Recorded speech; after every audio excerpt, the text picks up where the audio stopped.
But I do know one thing, that Islam is not just a religion, that Islam is a lifestyle. I've seen things in the social media calling you terrorists. Every one of you, terrorists. Get out of the United States and take your filthy mats with you. On behalf of everybody who demeans you and degrades you, I am so sorry.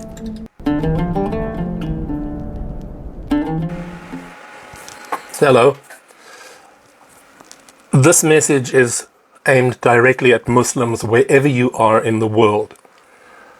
And there was something in my heart that I had to express to you. And so I'm going to do it now.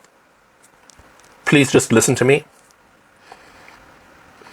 With the social media is such a powerful tool, and it can be used for such enormous good.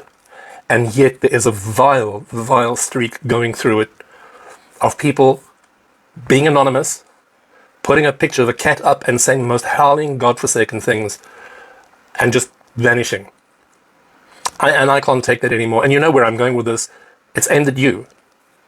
It's aimed at you who practice the faith of Islam. And I can't take that anymore. I really cannot. I cannot tolerate it anymore. Some of the things, you know, I cannot imagine how you feel when you're getting insulted and you're getting slandered and you're getting terrorized and you're getting blasphemed and spat on. I can never claim to know what that feels like. But I do know that since I've been doing TikToks and a lot of Muslim people have followed me, knowing that I'm very open with what I say, I don't hide the facts. Some of the, really, again, I can't imagine how you feel. But I do know one thing, that Islam is not just a religion, that Islam is a lifestyle for what lies ahead. How do I know? I've learned from you being so courteous and so kind, sharing messages with me, giving me direct messages, explaining things to me, teaching me things that I never knew. And I am so grateful to you for that. I truly am. You know, I know what it feels like to be unfairly judged for something you did not do. I know that feeling because I had that feeling once in my life and it took me down and I lost absolutely everything. But one stands up and moves forward and God willing, you continue. I know that you're on the path to righteousness. I know that. I've seen things in the social media calling you terrorists. Every one of you, terrorists. Get out of the United States and take your filthy mats with you. This constant get out of here. Get rid of your stinking burqas, your stupid hijabs, burning of the Quran. And to me, if that's not even bad enough, now the latest trend is to throw pigs' heads into mosques.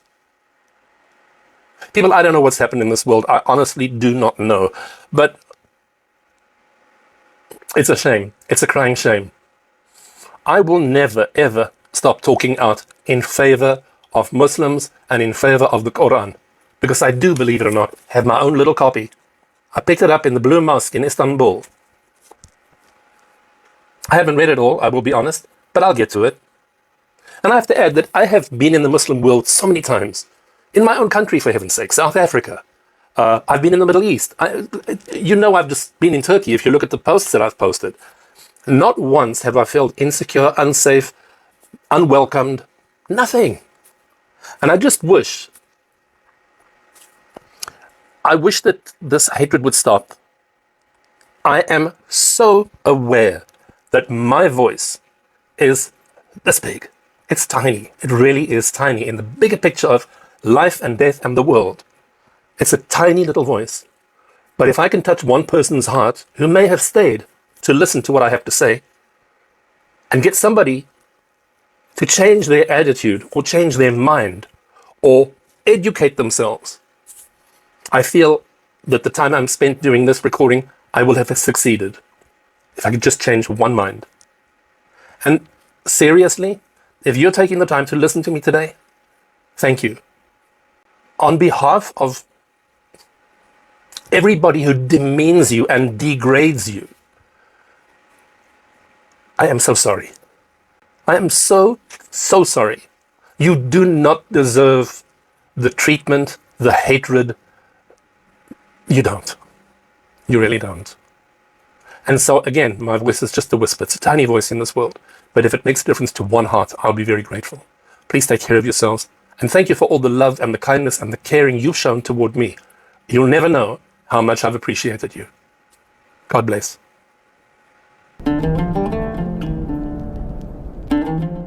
Hi, it's me, Ken, in Casablanca in Morocco.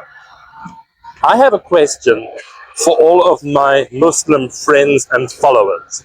Seriously, I want your opinion on something. I do. Why do you think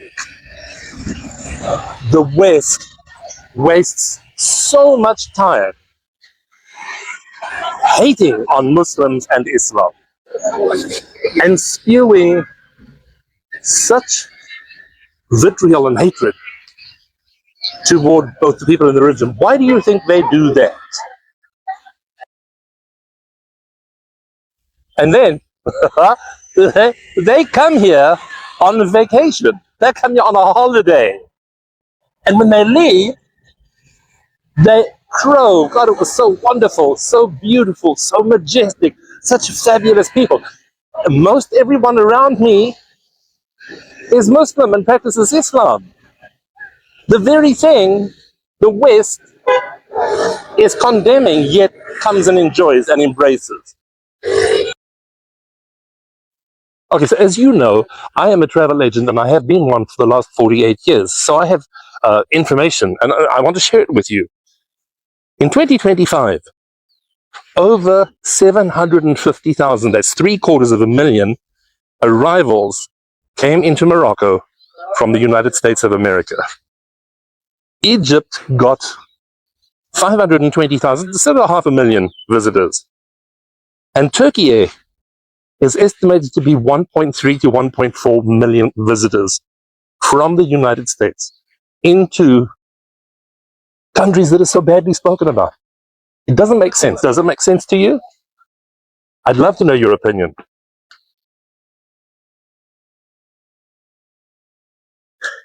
Do you think it's due to a lack of education, or as I would put it, just plain stupid? Really, really, really stupid. I always tell you that I have a tiny voice, just a little voice out there in the big wide world. But if together we can all educate just one person about Islam and about Muslims, imagine, now just imagine for a moment the amazing difference we would make in this world. Muslims are not your enemy. Islam has never been your enemy.